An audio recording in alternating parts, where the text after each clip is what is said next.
Welcome back to chemistry class. Today we're going to demonstrate the process of distillation.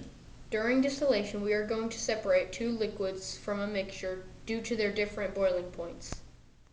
Okay, the two liquids that we'll use today will be water and rubbing alcohol. The rubbing alcohol is a flammable, volatile liquid, and so hopefully we will be able to use those properties of alcohol to test whether or not we have been able to separate those two from the mixture. So in our setup, we have an ice bath set up over here with two test tubes. Each test tube will, if done properly, will collect the remains of the liquids, both alcohol in one and water in another. But the first thing we need to do is utilize the differing boiling points of the two substances to separate them from a mixture. So let's go ahead and create our mixture. We'll put them in this flask here, and we've got a thermometer hooked up to the flask, and that way we'll be able to detect the temperature at which the substances are. Water, of course, boils at 100 degrees Celsius, and the rubbing alcohol will boil at about 82 degrees Celsius. So it'll begin to vaporize into a gas a little bit before the water will, and hopefully we'll be able to collect that in the first tube. Then when it reaches 100 degrees Celsius, we'll know that we are going to begin vaporizing the water. We'll change test tubes and start collecting the water in the second test tube. Then at the end, we'll check for flammability. Okay, so Zachary, if you'll hand me the water there, and we'll go ahead and create our mixture. So what we're doing is a physical change, right? That's exactly right. This will be a physical change because as we combine these two, hand me the alcohol there, as we combine these two, we're not actually changing the chemical composition or creating new substances. We're just simply mixing these two together, and then again we'll be able to take advantage of boiling point or differing boiling points to once again separate them back into their original form. Okay, so we've got our mixture of water and alcohol.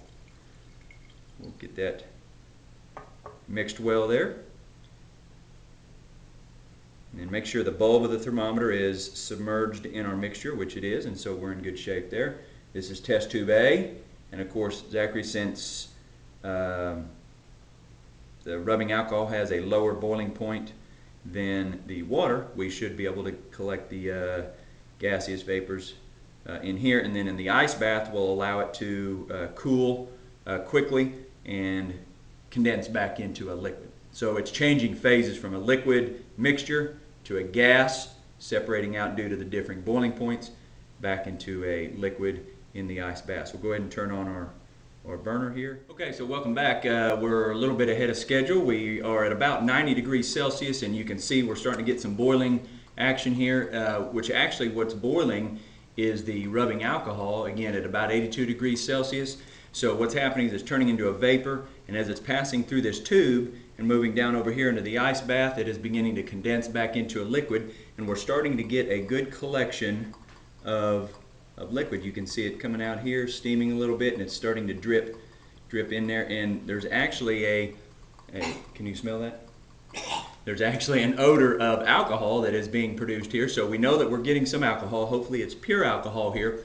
And again, like I said, we will check that here shortly for flammability. Okay, we're back, and we are at a little bit over 100 degrees Celsius. So hopefully at this point we're starting to get some water vapor here. So what we're going to do is we're going to move our tube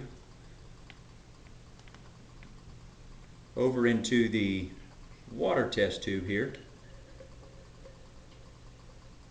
And hopefully we're going to start catching some water vapor here. And in the first one, it's going to continue to cool.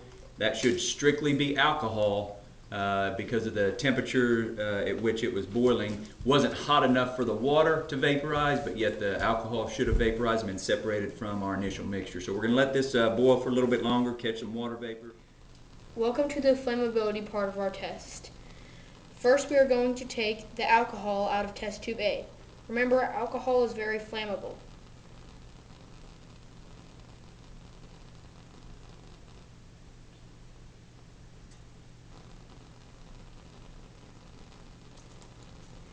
Now we are going to take the water out of test tube B. Water is not flammable at all.